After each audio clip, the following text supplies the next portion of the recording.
Ce couple a racheté une petite épicerie en faillite et l'a transformée en un empire du supermarché de luxe à plus d'1 million de dollars par semaine. Tout commence à Los Angeles, une épicerie vieillissante au bord de la fermeture. Personne n'en veut, sauf eux.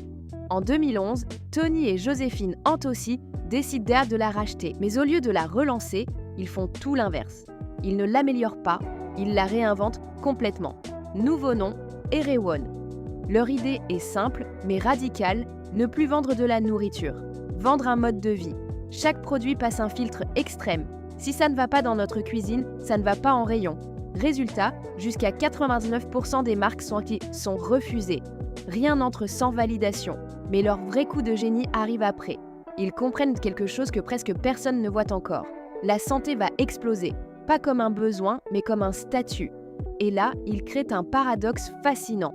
Ils vendent du bio, du healthy, du naturel, mais avec les codes du luxe. Le marketing du luxe, les prix du luxe, l'image du luxe. Un smoothie, 19 $. Un complément, 70 $. Un pull, 185 $. Et pourtant, tout se vend.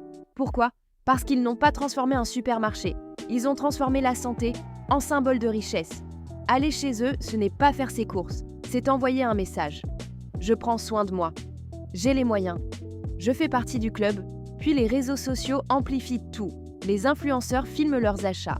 Les célébrités s'affichent avec leurs produits. Tout devient viral. Un simple smoothie devient une expérience. Un produit devient une identité. Puis arrive le moment clé. Ils lancent un smoothie en collaboration avec Hailey Bieber, l'épouse de Justin Bieber. Résultat, buzz mondial. File d'attente. Explosion des ventes.